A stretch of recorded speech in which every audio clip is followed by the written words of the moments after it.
Why should local congregations participate in racial dialogues? As you reflect upon this question, think about it in terms of Revelation 21, 1 through 2a. Then I saw a new heaven and a new earth, for the first heaven and the first earth had passed away, and there was no longer any sea. I saw the holy city, the new Jerusalem, coming down out of the heaven from God. We are hoping you will discuss how we can participate in God's work of creating a new Jerusalem, to speak. By this we mean a place where we all are valued and can flourish regardless of race. To help you with your reflection, listen to the panel reflect on this question. What I'm aware of is that somewhere along the way we became captive to the idea that our politicians and our media are the conveners and the facilitators and, the conversational entrepreneurs among us. There's a lot that's broken. There's a lot that's not serving us. There's a lot in both of those spheres that's in evolution, like everything is in evolution now.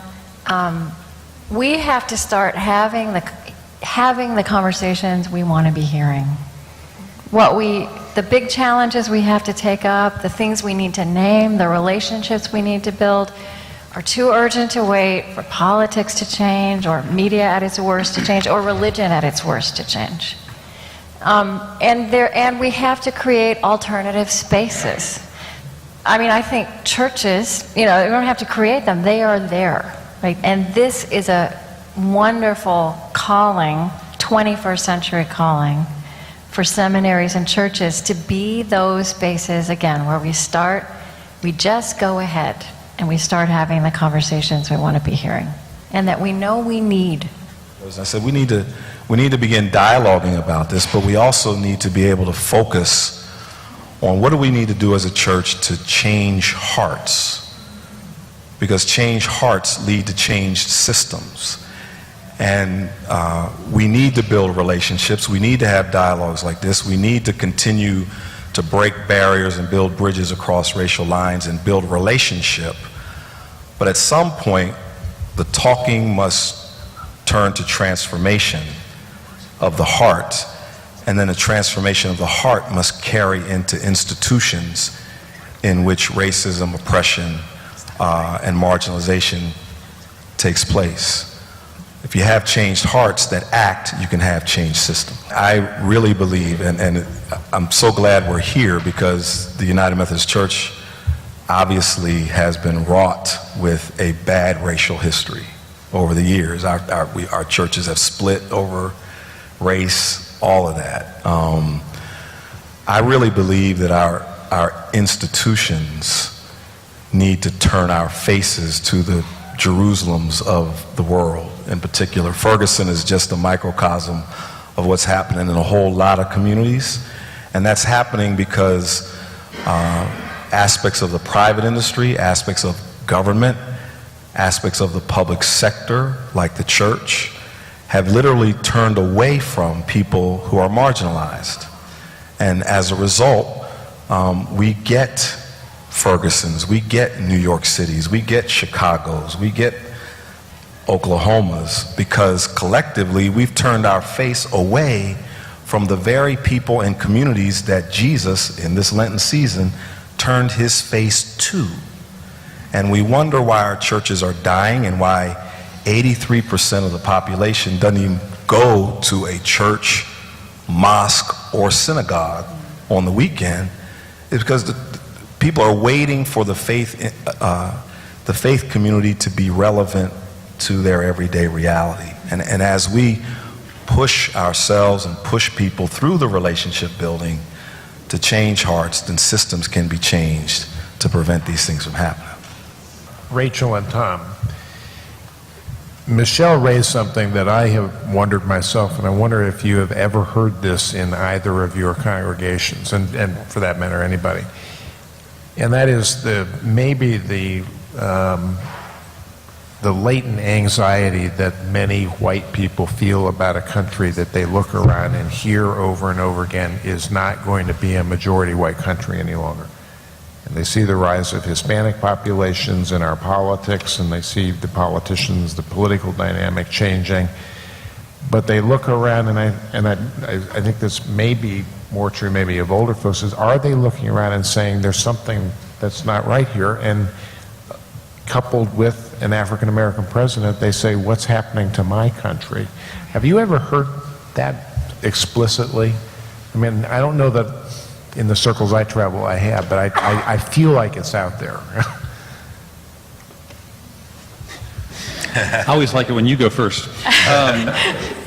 You know, I grew up in the Shenandoah Valley, and so I don't know that I've ever heard that in Northern Virginia, in the church I serve, but we live in a very diverse community, and people have chosen to live there. So I just don't think they carry that, if they carry that fear, they are probably socially aware enough not to articulate it. Well, that's exactly what I'm worried about. But when I go home, I have on occasion heard that expressed, and over the years. But I haven't heard it as a paranoia. And I want to make that really clear. This gets back to that comment about understanding your whiteness. It's okay to say that out loud. It's okay to say, and this gets back to that first question about why should white people be having these conversations? Why should these middle-class white people be having these conversations? Because God help us if we don't. Because we're never going to figure out what's motivating us and why we think the way we think. And so I think that... But Tom, I'm honest. Let's be honest here. When you go to annual conference and we stand up and we talk about white privilege and we talk about the need to apologize for the sin of racism, I personally feel like I see white eyes rolling sometimes. I actually think I see everybody's eyes rolling. All sorts of colors of folks have eyes, because there's a question about whether that ritual act is sincere for anyone or doing any good for anyone. And I'm all for it. I mean, listen, I've had to unravel a lot of bigotry that was built into me from the time I was a child because of the unique setting where I grew up. And I don't have, my parents are not people that I would call racist. However, we have a latent racism that is a part of who we are. We're very wise to figure out where that comes from. I've read a book recently about Winchester, Virginia and the Civil War, which is where I grew up. It turned over 100 times, and I went to a friend of mine after I read it, and I said, I finally figured out why we got all these mixed messages growing up. It goes all the way back there in Pavor. Well, you know, I have no problem. I need to apologize for my own racism before I apologize for the racism of all white people. I think that's where what's unfortunate is, because we're rolling our eyes over the second thing, we're never getting to the first thing. I think, as I said before, I mean, there's a generation of people in the church that I serve that traveled a long distance with this, right? I mean, our oldest member just died. He was 103. And I try to imagine the change that he has seen in this country, right? And we had a similar member of our church died last year. It was almost 100, and his grandfather was a slave. So these are people who've been in church together for a really long time, and I think for some of them it's sort of like, how much further do you want me to go? And so they will say things to me like, why is this being shoved down our throat? And they say that to me out of a pastoral concern, and because they see this is safe, you know. I'm white, you're white, we can say this to each other. And I think, as Michelle said, then it's on me to be both pastoral and prophetic and say, the work is not done. And yes, my children go to an incredibly diverse school, but they still see racism every day. And we still have work to do of naming that sin, turning away from it, having the hard conversation, loving each other through it. A reminder, this conversation should focus on how you are interpreting Revelations 21, 1 through 2a, thinking about a society where all humans are valued and can flourish.